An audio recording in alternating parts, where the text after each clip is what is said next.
Hey there, and welcome to the podcast Tiling Connect, hosted by Mark Moskwa. This show is designed to connect people with the best information intended to strengthen the business of tiling. To keep up to date with all the episodes, don't forget to subscribe. Tiling Connect is brought to you by Lux's Grates, the leaders in aluminium drainage, which are UV stable, rust proof and customisable on site. Available at your local tile or plumbing shop. Hey everybody, Mark here from Tiling Connect. Welcome to another episode. Very lucky to have some extra fantastic guests with us today. I have Dallas and Sonya, or Sonya and Dallas as it's written in their heading, from GCF on the Gold Coast at Nerang. Really honoured to have them here today. Welcome to the show, guys. Thanks, Mark. Thanks, Mark. Happy to be here. Awesome. Look, I think you've probably caught a few episodes we've recorded in the past. So I'm sure you understand how we get into the flow of these things. I'm certainly not going to chew up the airspace, but I'd love to. I know I've known Sonya for a long time, probably close to 20 years, I think, or thereabouts. But Dallas, you and I have only met recently. I'm going to hand the floor over to you both and would love for you to tell us a little bit about you and yourselves and the business and how you got here today. Thanks, Mark. Sonya, I've known Sonya for almost around about the same time, maybe 15 years or so. Like, she used to sell tiles to me when I was a tiler on the tools myself. And Nice. And then, one day I just sort of said to her I was looking for someone to help me manage a trade shop. Started off just a trade shop. And I said, if you know of anyone, maybe let me know or whatever. And she said, how about me? And I said, you'd never leave your job where you are. And she said, yes, I would. So that's pretty much how it came about, yeah. Nice. And Dallas, you've been on the tools for quite a while. Tell us a little bit more about your history in the industry. Started when I was quite young, maybe about 15 or 16. And actually started as a carpenter first, but I enjoyed the finishing side more of carpentry. So I decided tiling would be more up my alley. Nice. Just sort of started off doing like kind of project homes and things like that at the start, but I got a bit bored with that and wanted to sort of learn a bit more, get a bit more into the detail, high-end sort of things. Had a couple of good teachers, did a lot of work in the Sovereign Islands and Hope Island and that around the Gold Coast to start. And then sort of transitioned into commercial high-end retail after that. Started my own business in about 2012 and mainly doing high-end homes, but then sort of maybe around 2014 moved into commercial retail and then started doing a bit of high-end retail, and we've done some pretty good projects in that sort of retail sector. So are you one of these people that's been born into tiling? Is this been something you've done your whole life, or? No, it wasn't. My father was a builder, so naturally that's why I went to the carpentry side first. Yeah. I just didn't quite like certain things. I like to be able to see everything you could do. Like, with the carpentry, a lot of your walls and that you build get sheeted or tiled over or whatever. But I just wanted to be able to see everything. So I suppose everything with tiles is like a finishing trade, it's all exposed. So I just enjoyed that side of it more. So definitely wasn't born into it. And for all of those listeners at home, listen to Dallas. Become a tiler. It's much funner. It's prettier. It's sexier. It's all of those things. Carpentry is great. Carpentry is great, but you can't see it. But we still need people to be able to do that so that we can do the other. Of course, yes. Yeah. Choose that as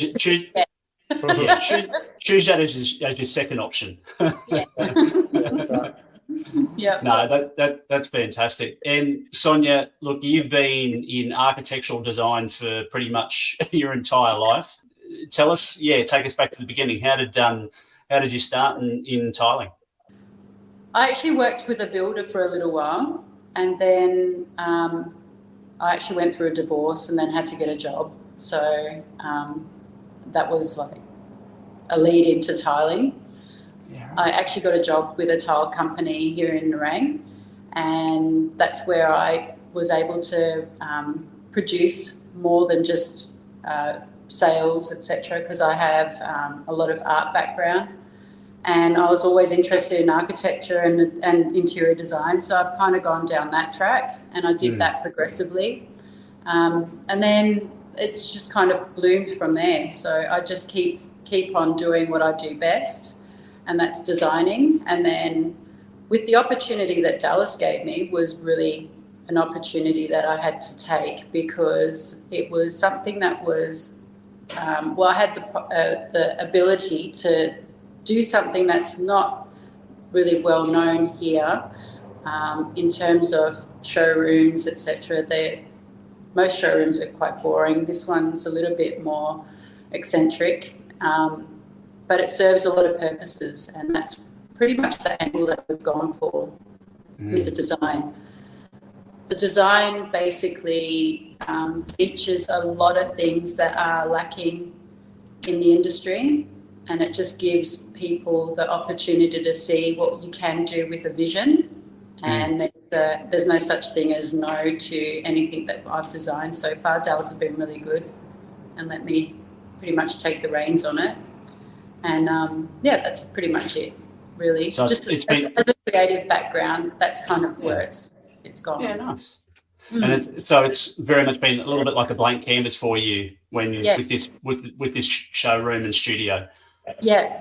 From the get-go, it was just a shell. Dallas pulled everything down, the walls, etc., and then we've just built everything from the ground up.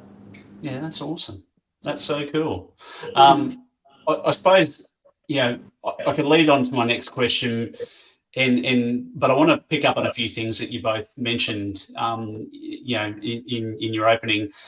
So you mentioned, Sonya, before about, most showrooms being boring. Yes, I sort of find that innovation is probably one of the things that's largely lacking in a big part of our industry. I think you'll find from time to time some of the major companies may, attempt to innovate, but certainly not all. What do you think it is about showrooms that pulls people in? What's the wow factor that gets them coming to a particular studio, a tile studio? I think it's pretty much the whole picture, and then also the people in it. I mean, you can actually work out of a showroom that doesn't have much. It's just the person that's there that's able to guide you into what you can actually do. Yeah. But having a showroom where, as a visual, it's an impact that grabs people straight up. And because of some of the designs that we've actually done, they are probably things that you wouldn't even think about doing. Yeah. But because we do have the capability, well, Dallas has the capability of making things come into fruition. For example, we've got a lot of large format slabs that we've got on the wall. We also have porcelain fronted cabinets, which aren't often done. And then we've also got a lot of rounder edges.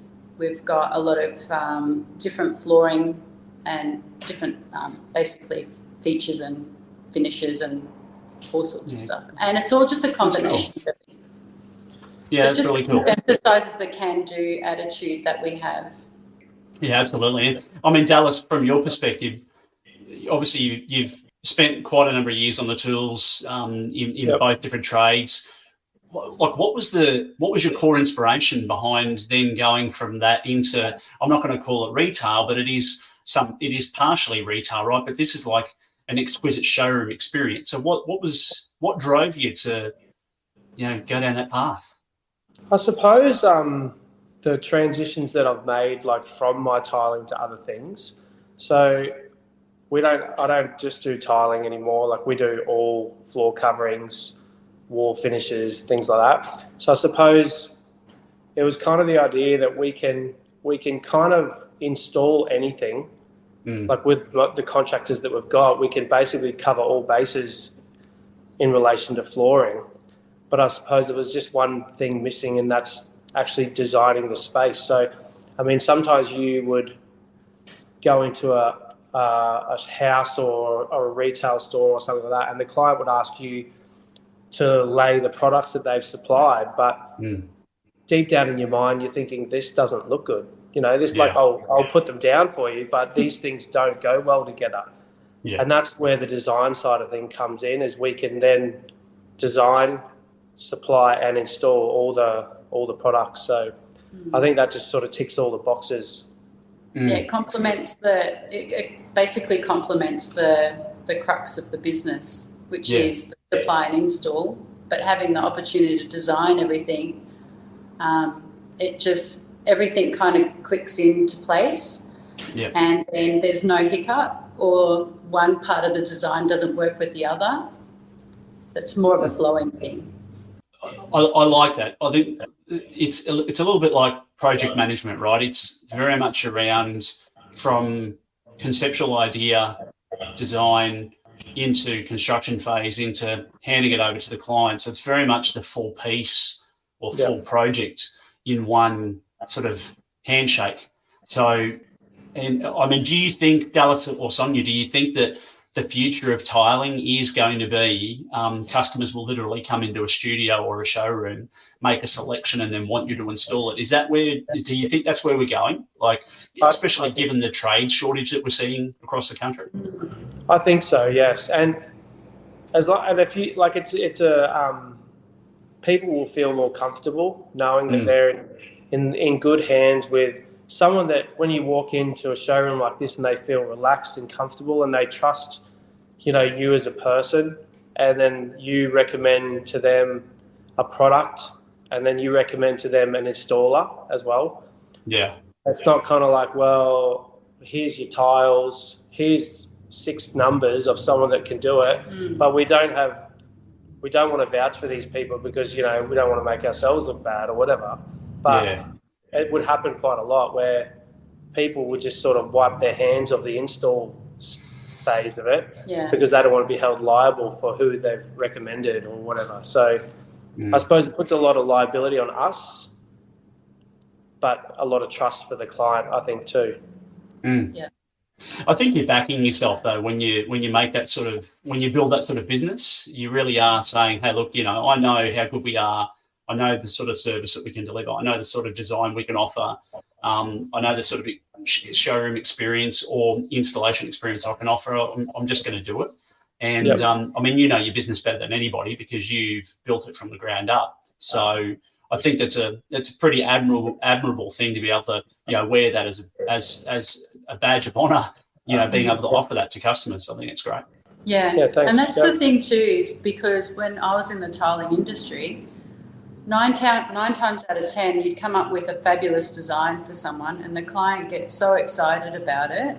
Yeah. And then comes back weeks later and goes, we can't get anyone to install. Yeah. They just don't have confidence and they don't know what to do with the product, right? So, and that's another thing that we'd like to emphasise as well, is because we do have that trade background. We also run a trade store for tilers and floor layers, is to educate and upskill people, particularly on the Gold Coast, who are now being fronted with large format slabs, or it could be any type of design that they're not really used to, and then they have then the tools and the knowledge on how to install it. What are they dealing with? They need to keep up with the demand because it is an ever evolving world that we're in, an industry where things are changing at a pretty fast pace now, in comparison to what it was years ago, where it was just 300 by 300, slap it down. Well, it's not like that anymore. Tiling is an art. It's an art form, and you need people who are interested in the art form and can do what they have to do to make that finish for whatever client it might be. It might be retail. It might be a residential home. Yeah. It could be anything. Yeah. But, no, it's poetically spoken, speaking my language, sorry, Sonya, forget my English there for a second. Look, I completely agree. I think when I first started this journey with the podcast, a part of it was all about, making sure that tiling is held in a much higher regard in terms of its craft. And the fact that, it's, there's not as much love for the industry as what there should be. And hopefully we're changing that sort of one episode at a time. But I hear what you're saying, and I completely agree. So that's great. Yeah. So look, to keep things on track, because I know we've got a very strict time limit today, and for good reasons, of course. So I'm just going to digress a little bit and jump back into another question I wanted to ask. Dallas, you've obviously, you've seen, and this obviously applies to both as well in different aspects, this question. You've seen some things in your career, good, bad and ugly, I'm sure, as we all have in life. What's probably been one of the biggest challenges that you've faced being on the tools?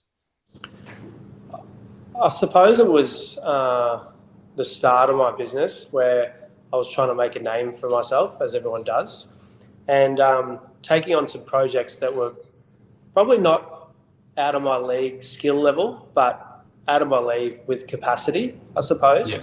And traveling interstate to try and, because I've agreed to finishing a job in a week that probably takes 10 tilers to do, and I've only got 4, probably the grueling long hours of like 18, 20 hours a day for like 5 days straight, trying to get this thing over the line, working, days, nights, weekends, like things like that. I suppose that was the biggest challenges, I reckon. What did you learn from that? What was one of the big learnings that you took away from that experience? Probably work smarter, not harder. Yeah. I think we can probably all have some of those meals from time to time. Yeah. Awesome. Sonya, same question. Like, you've been in the industry for a long time, and you've obviously got a world of experience. What's been one of the biggest challenges you faced? I'd say what I touched on before is designing things where it gets knocked back. Only because there were people that just couldn't do it. Yeah. There were too many no's where there could have been a lot of yeses and a lot of, much more happy people. But, I would say that would be the biggest challenge, because with my job, I can draw anything, I can create anything, but actually bringing it into fruition is someone else's job, because I can't do the tiling or I can't do the carpentry. They're the things that are out of my control, but I know the foundation or the fundamentals of what I do design. So I'll only design something I know can be done. And it has. Dallas has proved it. The people that have worked within his team to create the showroom that we've created. And if anyone wants to come in and have a look, you're more than welcome to see exactly what can be done if you have the yes attitude. So it's really the challenge of having a yes attitude. Yeah, that's awesome. I like the part about, I really like that, Sonya, because obviously I think I shared with you probably during one of our conversations over the last many years that I worked in retail tiling for some time, and I was down at Springwood there when the ceramic tile market was around, and we would often get tilers or customers coming back in after a weekend when we've spent hours doing a selection for a customer, and they would have done 2, 3, 4 bathrooms and a main floor. There'd be, 200, 300, 400 square metres of tiles. And they'll come back in Monday morning going, we have to change it because, the contractor doesn't want to install 600 by 600s in a bathroom. And I'm like, why not? Like, what's the, I know it's more difficult, and I know in some cases, there are particular instances where it can't happen, and, particularly in smaller rooms.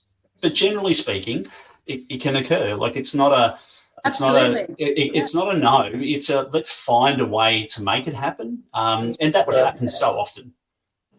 Yeah, I know, and that's one of the things that we did do in this showroom is we've got the tiniest powder room ever, and we put one single slab on the floor.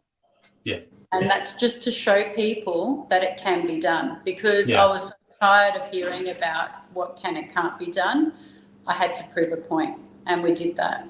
Yeah. Yeah. And it's a very beautiful looking powder room. Yeah. yeah, it's one to be seen, that's for sure. Yeah. Yes, go to GCF at Nerang, check it out. Yeah. While you're there, buy some tiles. Awesome. So, this question has a couple of parts to it, and I know we sort of touched on a few things before, but Dallas, one of the things that we spend a lot of time with people on is the question around what it takes to actually operate a successful business. And I know that question can have a lot of different answers and mechanisms to it, but from your perspective, probably more in that tiling space and also in what you're doing today, what are some of the key ingredients that it takes to be successful in operating in those areas? I think initially you need good people skills, because you need to be able to engage the business. So, you need to be able to get along with your clients, listen to them so they listen to you, things like that. You need to carefully select your team, and this can take years. I may pick up one guy, one good tiler every year. Maybe I won't pick up an extra good tiler some years. But you might filter through 10, 20, 30 guys a year trying to find that one good tiler that can keep up with the quality that you expect. And I suppose the last thing would be is good management of those team members and the projects. Like, I suppose a lot of people just think like the job's just sort of carved, like people just call you up and you do a job and then you move on to the next job. But it's a constant constant management required to keep the team busy on projects, multiple projects, but at the same time to make sure that you have projects leading up once these projects are finished, that you have projects in the pipeline ready to start once you finish them. So it's a full-time job for multiple staff to manage the company in the background while the tiling's getting done. So. I didn't ask before, how big is your installation team at the moment? Just for tiling? Just for tiling, we have locally in Queensland, we have about 20 staff members. Yeah, wow. And then nationally, we have probably another 20 or 30, something like that, throughout Australia. Awesome. Yep. Well, and mate, how do you what's the system? Like, how do you manage people in a state? Is there a clone Dallas somewhere else? Or is it just, are you on the phone all the time?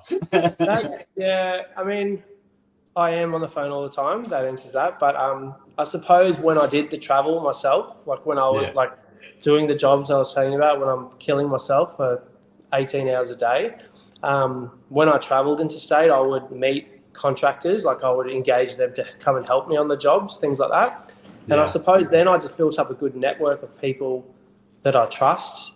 And now, like, it still requires a small amount of project management, but you're putting faith in someone that you've personally met, and you can see their skills and their quality and their efficiency that they produce. So you trust them to work on your job. So yeah, nice. Yep. And do you have? I imagine that with a workforce that size, you would have some supervisors and things that assist in that process. I have site supervisors and even project managers that report to me. So yeah, awesome. Yep. Yeah, fantastic. Were there any moments during the course of you building that workforce where you just thought, is this like, is there a vision? Like, was that the size that you intended it to be, or is it just, has the success taken you down that pathway? I think it has. Yeah, I don't think I ever really envisioned it to be this size. I think when I met my accountant some years ago, he's a bit of a business advisor as well as my accountant. He sort of asked me, how much do you think you can grow your business? And at that time, I maybe had only like 4 or 5 staff, and I actually answered him. I said, I think this is probably the maximum I could get to. And then you don't really have a plan to get too big. I mean, we may have this conversation in 10 years and maybe triple the size again, I'm not sure. But yeah, I suppose you just take it year by year at a time. Yep. Yeah, nice. Yep. And Sonya, not to exclude you from the conversation, but anything that you wanted to sort of add there? I mean, regarding your career in business.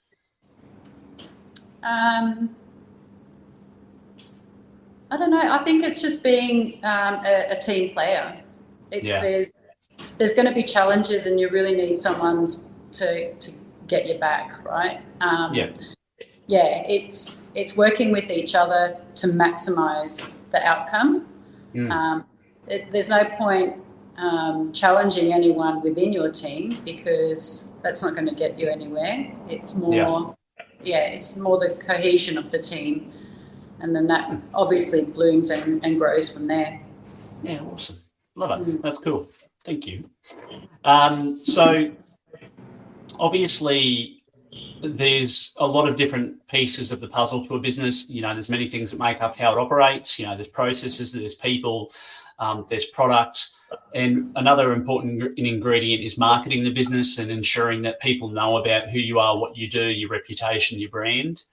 What are some of the things that you're doing with the business today with GCF to help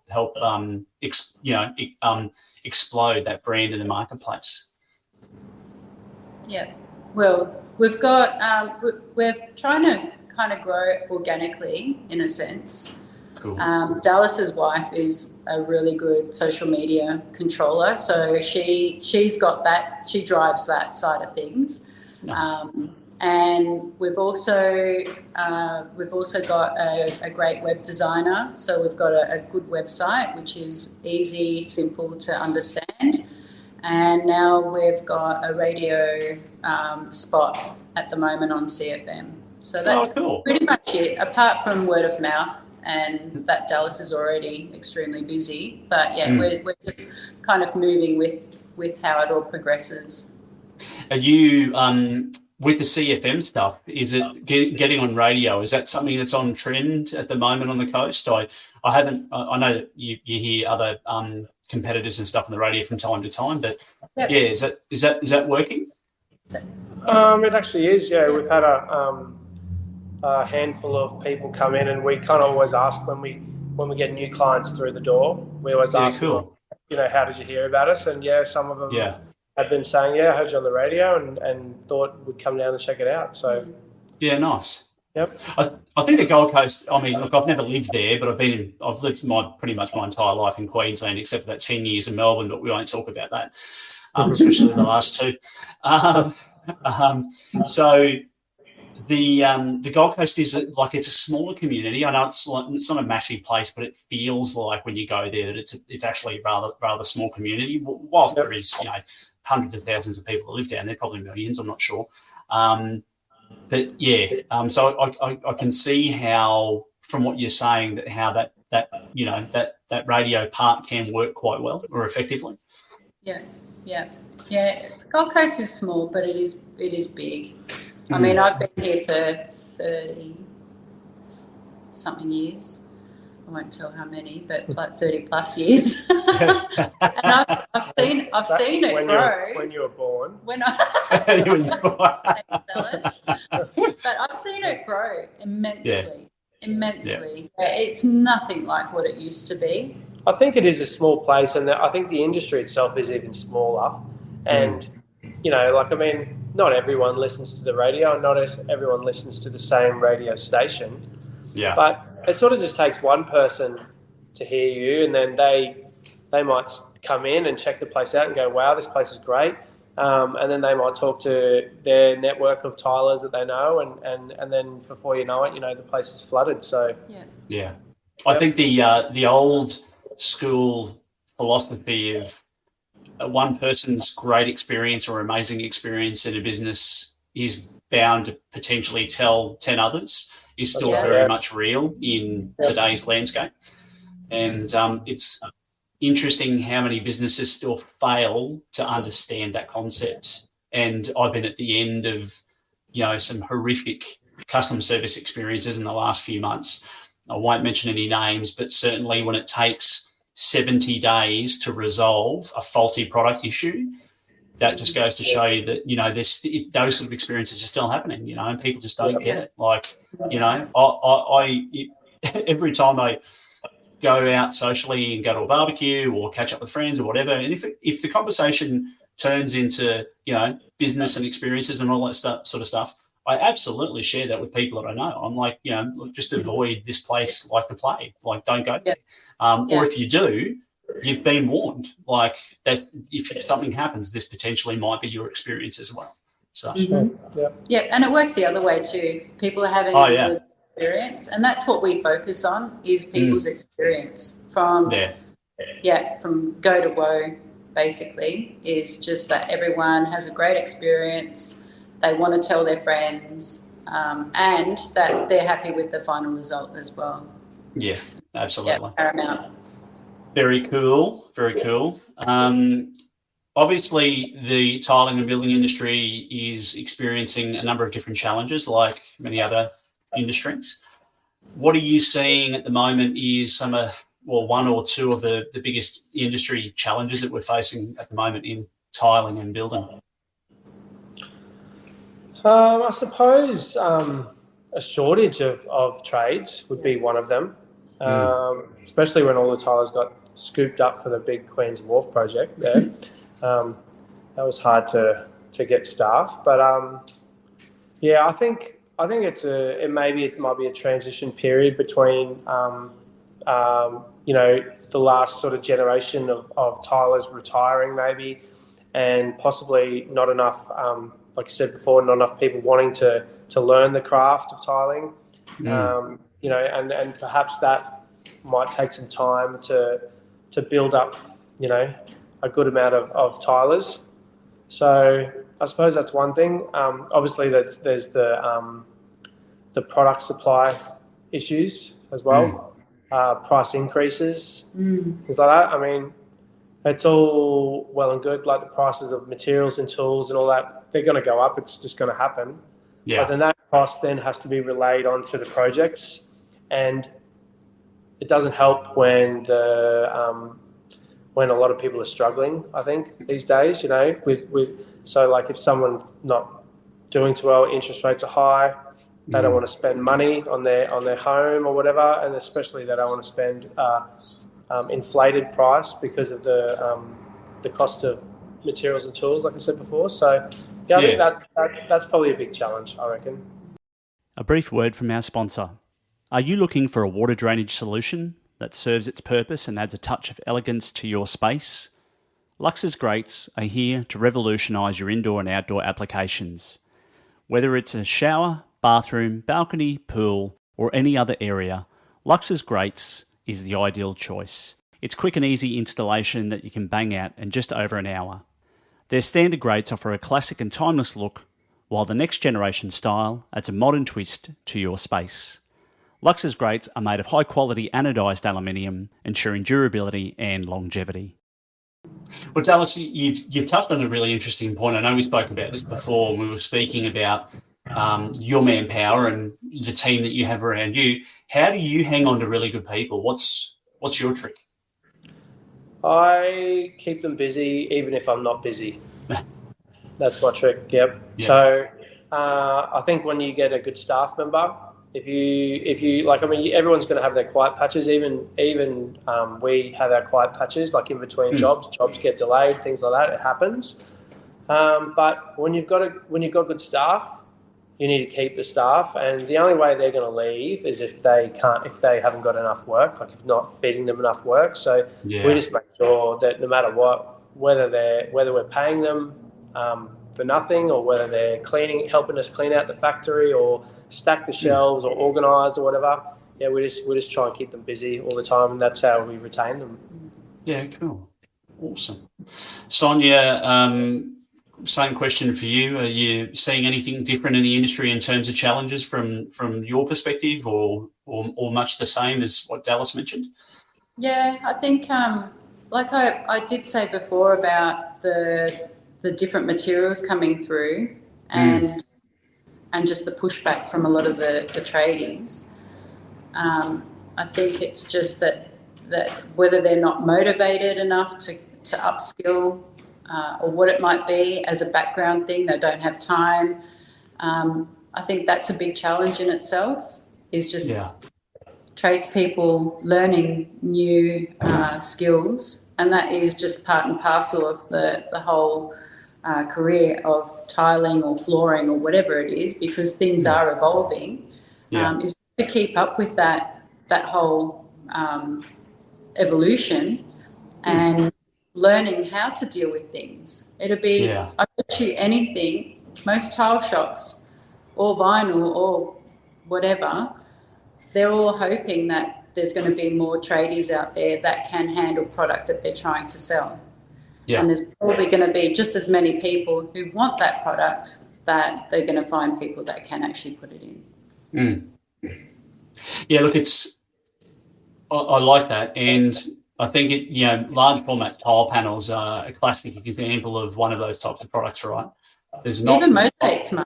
Even mosaics. Oh, yeah. Look at, some of the mosaics coming through now are pretty complicated. I mean, the shapes and textures and sizes and but panels are one of those things that have been in the country for over a decade now, and we still have a very, very small workforce across the country prepared to install them. It's atrocious. There potentially hasn't been enough training from the providers or from the suppliers of the panels. There hasn't been enough training from the tool manufacturers in the past. There hasn't been enough support from the European manufacturers. And I think the approach has just been really, somewhat a little bit cowboyish in terms of, it's a big tile. Every tiler should be able to tile it. It's like, well, that's not the case. It takes experience and practice and mistakes and learning from it, to become really skilled at doing it, because it's not easy. Yeah, you also need the right machinery, the right tools. Yeah. And you need to be educated on what tool to use, and A and B, how to use that tool. So there needs to be more education in the industry, I reckon. And that's what we'd like to do. And the thing is, people also have to want to learn as well. The two-way street. Yeah, look, I attended I'm not going to mention names, but I attended an adhesive manufacturer's training course earlier this year, and I thought it was really good. There was probably about, I think, a dozen people there, a dozen tiling contractors from Brisbane to, the Tweed. And I think most people that went got some really good value out of it. It was a full day's training.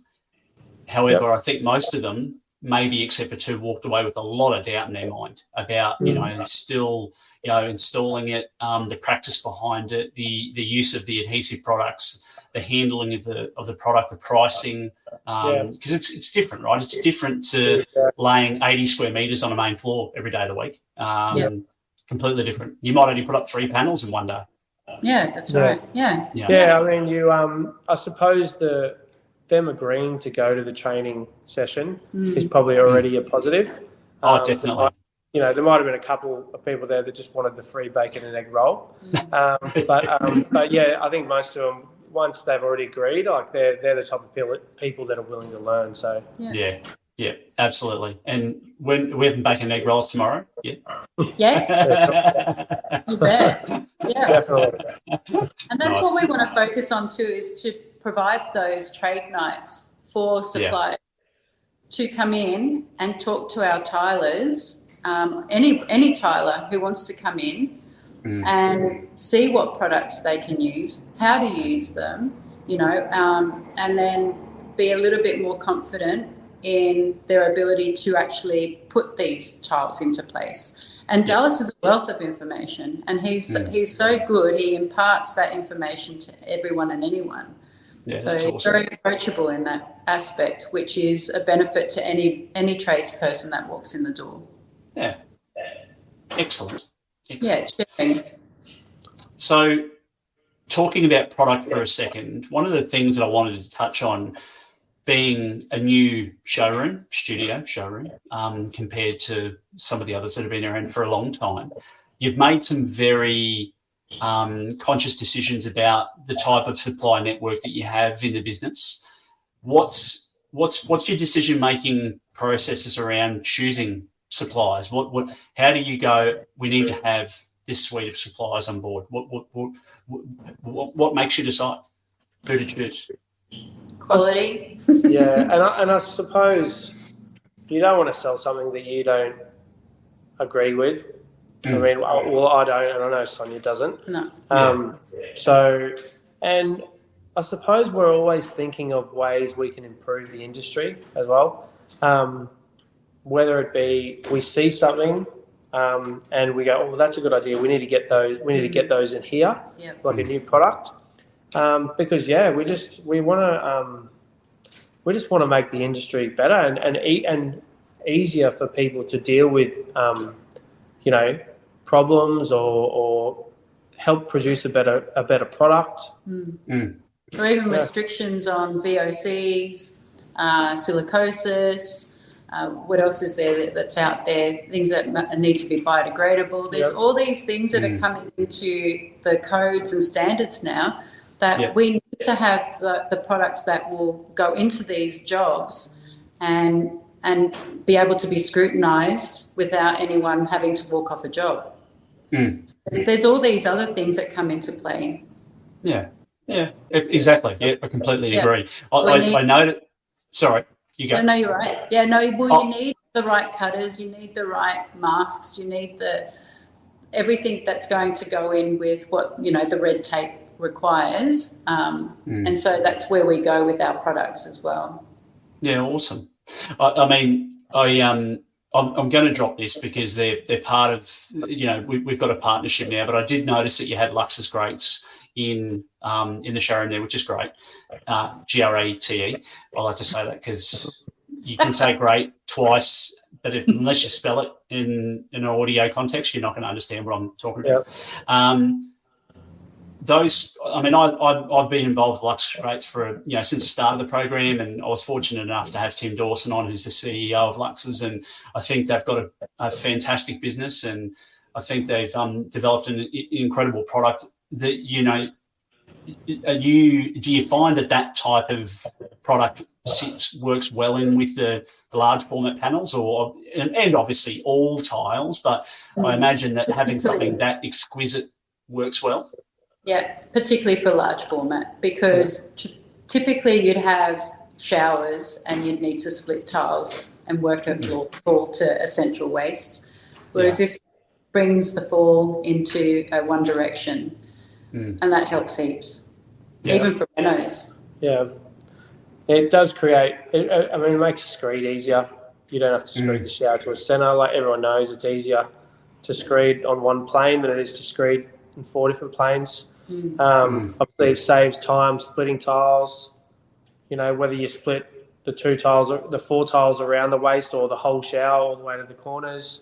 I've seen it done both ways, but both ways are harder than just one plane to the strip drain. So, cool. And then, Dallas also mentioned before too with the drains. Sometimes you have to get something custom made. So there was that time lag in getting the measurement, the fall, the everything, the dropper in a certain area. And so that becomes costly and then also a timely thing as well. So I guess that takes that equation too. Yeah, look, I agree. I think I still remember the days when I was working at CTM and we when we eventually did get strip drains in, they were all predetermined. So they would cut to specific lengths, and I think you had like a 6 or 9 or 1 meter or something like that. It was, but but if you wanted something custom made, or if you had to fill out this. This is showing my age now. You had to fill out this A4 bit of paper, and you had to draw the diagram, and you had to put where everything had to go. Like there was a process to it, and you had to fax it through. It was like fax. And I know I'm really showing my age now because I don't think computers were that advanced back then. And, it would be like a 3 or 4 week wait before you get the strip drain. And you're like, that's a really long, painful process. And you've got to be accurate in those situations too, because, if you want to get ahead of it and you want to, you don't want to be ordering that thing once you've started tiling.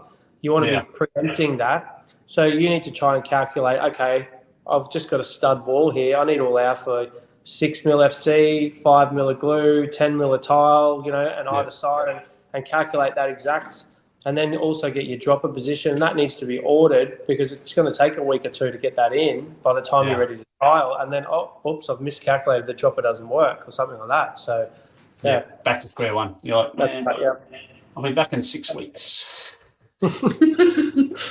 Customer's like, oh, great, need to have a shower with buckets for another 6 weeks. Fantastic.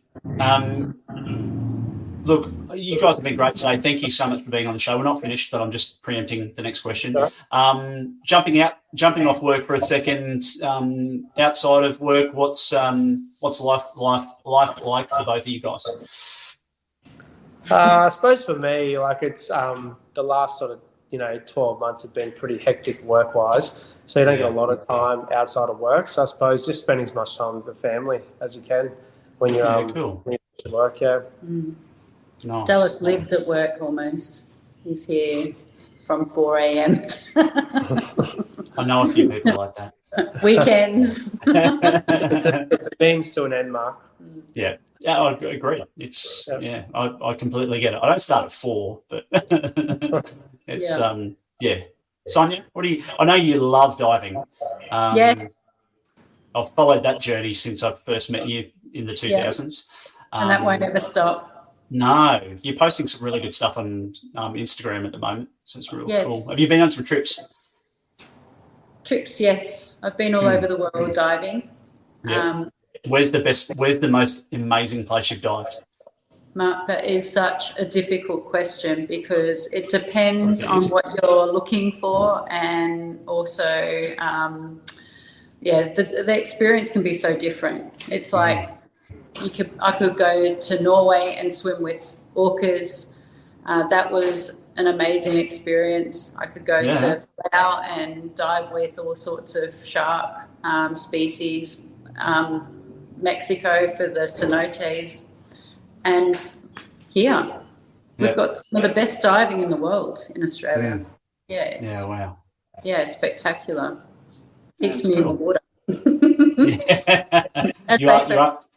Anytime you're out of the water is only a surface interval, so this is it. That's so cool. Well, you love it, right? It's part of what makes you you. So that's cool. Very cool. Yeah. Well, 2023, we're halfway through. We're nearly 3/4 of the way through. The year has flown. What's on the cards for the rest of the year? I suppose grow the business a little bit more and get through the big list of projects that we've got going on, scheduled in. We've got some really high-end projects coming up, so you'll have to keep an eye out for those. Yeah. On the Goldie or around interstate as well? Some in the Goldie, some in Brisbane, and then a few interstate as well. Nice. Well, you'll have to after the show. You'll have to. I'll get some information from Sonya and yourself, so we can put some of the more recent projects that you finished in the show notes, so people can get a bit of a feel for the type of tiling that you do. Because one of the things that the wider community loves to hear from other people that are in tiling is obviously how they operate their business and how they meet certain demands and challenges, and particularly there's also a lot of admiration for other work that people do as well. So we'll put that in there. Yeah. Sonya, what about you? What's happening for 2023? The rest of it, what have you got planned? Probably just help to grow the business and focus on maybe just doing a bit more design work for a lot of Dallas's clients and Dallas himself.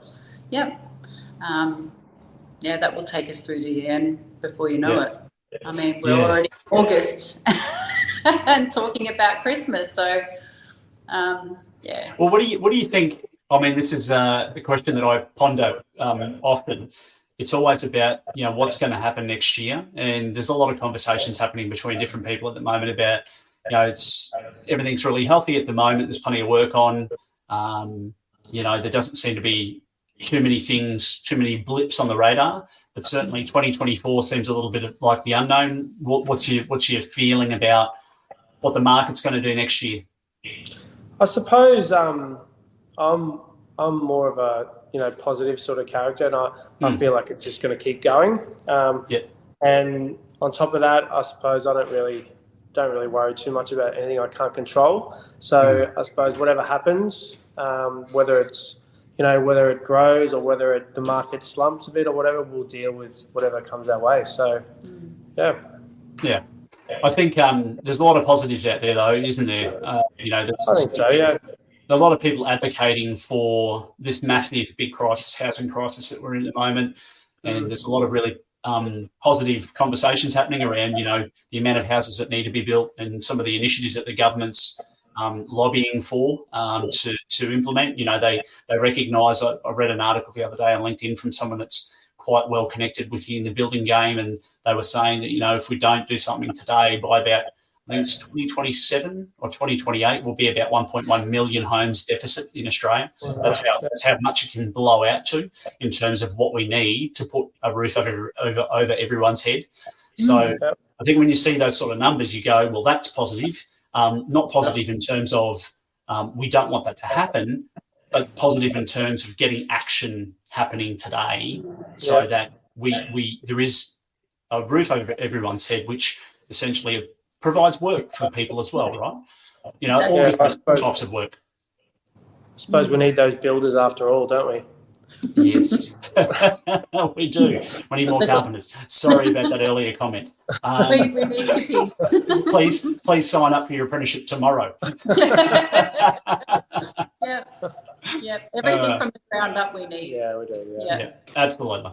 Yeah. Just because we wear the BAP tiling badge, we talk about tiling. It's all right. I suppose we need to encourage all trades, all young kids, I suppose, to take on a trade, because we need it. Australia needs it. We need homes, we need hospitals, we need skyscrapers, we need it all. So So my youngest fella, he's 16 and a half nearly, and he's attending a place called Busy School down at Loganholme, and he's signed up. He wants to become a plumber, so he's signed up for this school. So he left ordinary school, signed up this other school, is doing that, and he can also obtain his certificate too in plumbing while he's there, so that when he finishes school and gets all his accreditations by next year, he'll be able to then take on a full-time apprenticeship. So he's already got a 5-year plan, and he's like, that in 5 years' time, by the time I'm 22, I want to be fully qualified plumber, have my own business,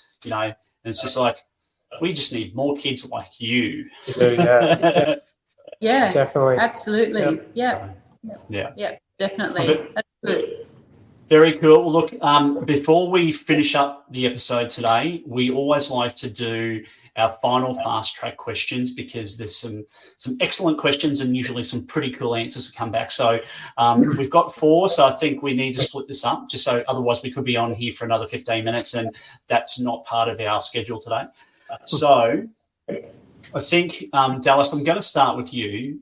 In the time that you've been in business and opening up GCF on the Gold Coast as well, so both parts of business, have you what have you considered being? Have you had the experience of a professional coach or mentor, or have you been inspired by someone to do what you've done in life? Has there been someone there that's provided you that guidance and support throughout your journey?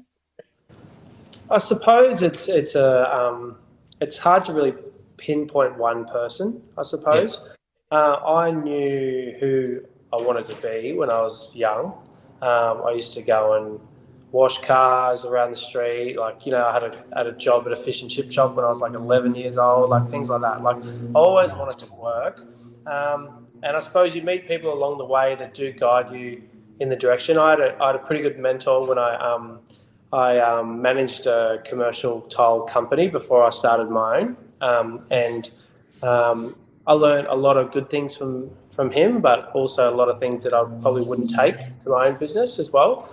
And then I suppose along the way you read books and things like that, like business coaching books and things like that help you. So I wouldn't say it would be any one person, but definitely had some mentors. Yeah.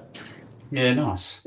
Do you? Okay, cool. I'm not gonna. I was gonna try and unpack that question. But I'm like, I can't do that. We're at the end because we'll be on here for I don't know. I'll lose time. What's the one lesson that you would say, Dallas, that you've learned that everybody should experience in life? I think you need integrity. I think in honesty. I think whether you are selling something, you need to believe in that product to sell it well. I think, and I suppose when you are a tiler and you want people to trust your abilities as a tiler, you have to believe in yourself and your own skills, I suppose. So, yeah, I think like, integrity and honesty, I reckon. Excellent. Sonya, I'm going to give you some really awesome questions. I'm going to start with this one. If you were going to write a book, what would you write about? I'd probably write a children's book, and I'd probably make it an underwater scene type story. I think that's been done before, hasn't it? Days of Our Lives underwater. That is so cool. I love it. It's the child in me, Mark. Okay. That's all right. No one's judging at all. No one judges on this program. No. Keep it simple. Absolutely. Yeah. If Sonya, if you could go back and give your 18-year-old self one bit of advice, what would it be? It's only a few years ago, so. He's not even 18 yet. Do you know what? I would probably, only because I would always think of setting myself up, and I would go buy houses and factories like you can, and then sell them now. Invest. Yeah, don't just go out and blow it all on hats and cats. Yeah. That's gold. I'm sure there's people out there that do that. Yeah, me. No, go and invest all your money. Yeah, it's one of. I really like that. It's one of the things that I think of often is that you see a lot of young people growing up, and particularly I think they call them the Zoomers, the young kids now. That's the new term for them, or that's a term that's sort of not stereotypical. Yeah, maybe it is. I'm hearing it a lot, and they're obviously very eager, very keen. They all want to be CEOs. They all want six-figure salaries. They all want it tomorrow or yesterday. They don't want to go through the experiences that life teaches you and the mistakes that you make. They just want it all now. Yeah. And I often think about what would life be like today if I didn't spend all of those weekends or moments partying with mates and going through that process when you're young, and you just live it up and you spend your money and you don't do anything and you go to the beach. And what if I traded all of that in and did back then what I'm doing right now at 18? How much different would my life be? Guys, you've been absolutely fantastic today. Thank you for coming on the show. Dallas and Sonya, it's so awesome to have you here. We really appreciate it. The wider community really appreciates it. Yeah, look, we will obviously, as we like to conclude it in all shows, there will be people that will want to reach out and connecting with yourselves and GCF and find out more about you. So that we can put it in the show notes appropriately, what's the best way for people to connect with you? Give us a call or just pop in. Yeah. Or our website says everything. Jump on our website or Instagram or whatever you want. Yeah, any way you feel comfortable with contact, we'll respond. So absolutely. Awesome. Excellent. Well, I'll put all of that in the show notes so that all of those links and contact details are there, and also some of your projects, recently finished projects, so people can have a bit of a look at the flavour of work that you do. And that's it, guys. So thank you so much for being on the show today. I really appreciate you being here. And as we like to finish off the show, until next time, stay connected. You're welcome. Thanks, Mark. Thanks for the opportunity, Mark. Thanks for listening to this episode of Tiling Connect. Don't forget to rate and review this podcast. To see more of Tiling Connect, jump on our socials and follow us via LinkedIn, Instagram and Facebook. If you'd like to be part of the show, email us at tilingconnect@gmail.com. Until next time, stay connected.